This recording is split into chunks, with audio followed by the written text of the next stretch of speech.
Hey guys, welcome back to my channel. Today we are reviewing Season 2 of Halo in its entirety, which is now streaming on Paramount+. Now my review for Season 1 of Halo was less than favourable. I thought it was complete garbage, irrespective of the criticism it got for not being faithful to the lore. It still just wasn't compelling in and of its own right. It wasted a fantastic budget and scope. Its main characters weren't given compelling arcs. Its side characters were disengaging and just ended up being dead weight for the most part. The only redeeming thing was the budget that went into it and the action scenes, as few and far between as they were. Season 2 going forward was giving me a lot of promise in the early episodes. And I want to start with the things that I think Halo Season 2 did to improve on its first outing, because there definitely was signs of improvement taking place.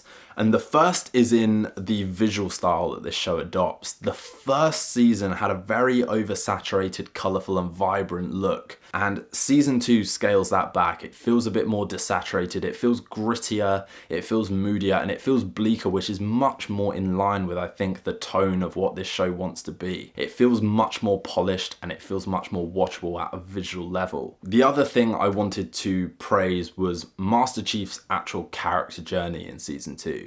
It is still not the most compelling or engaging thing in this show, but it felt much more grounded, much more real, and much more assured going into Season 2. Season 2 is much more about Master Chief's place in the grander scheme of things, his place in terms of the Halo, his place in terms of the war and the UNSC.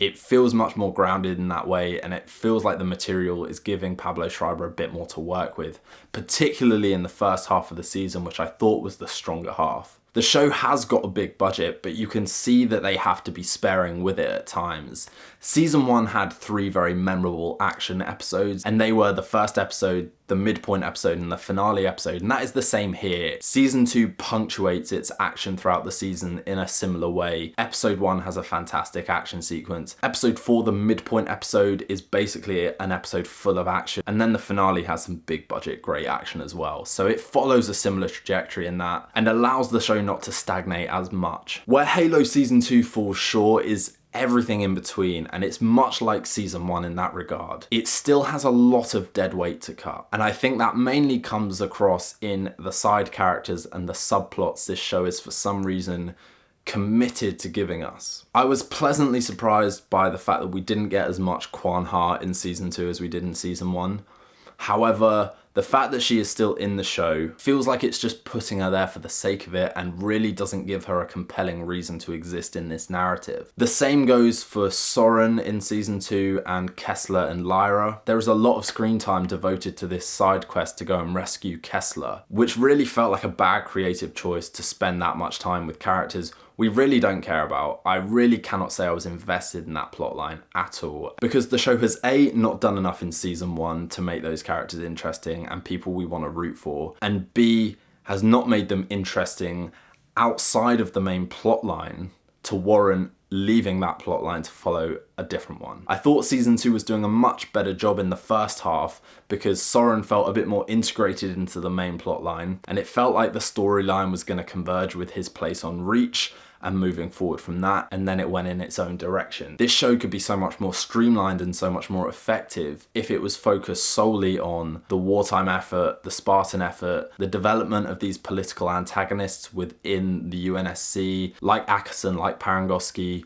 fleshing out those dynamics, making the universe and the scale of this kind of war feel compelling and complex, because therein lies the strength of the show. The first episode through to episode 4 and the fall of Reach were much stronger stuff than what we got in the back half of the show. That fantastic action sequence in episode 1 of Chief in the fog, the mystery of what the Covenant were doing, Master Chief's distrust in Ackerson and his superiors, the relationships between the Spartans. The show was feeling a lot more focused, a lot better paced, and a lot more narratively driven. And honestly, the Fall of Reach episode is the best episode of the show so far. I absolutely think it probably should have been 2 episodes had the budget allowed for that. It's such a big event. The build up and the fallout, I think, should have been dragged out a little bit more so we could have experienced that and the widespread chaos of mass genocide, basically. But the action we got in those episodes was fantastic. There was a lot of longer style action sequences. The effects were top notch. The show made an interesting justification for keeping John out of the Master Chief suit and using that to put them on the back foot even more. We did lose characters in that episode as well. So Reach felt like the culmination and the payoff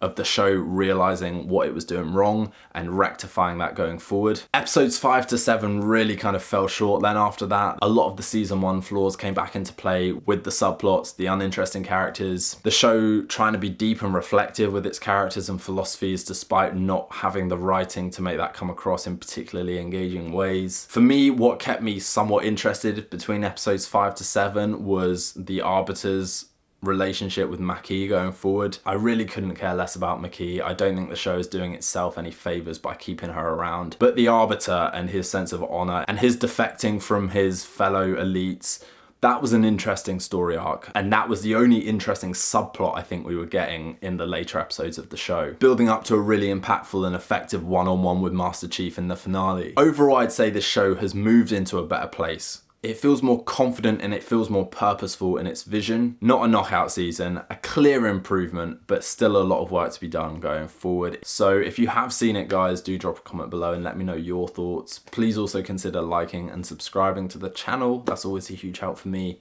And in the meantime, we'll see you for the next review.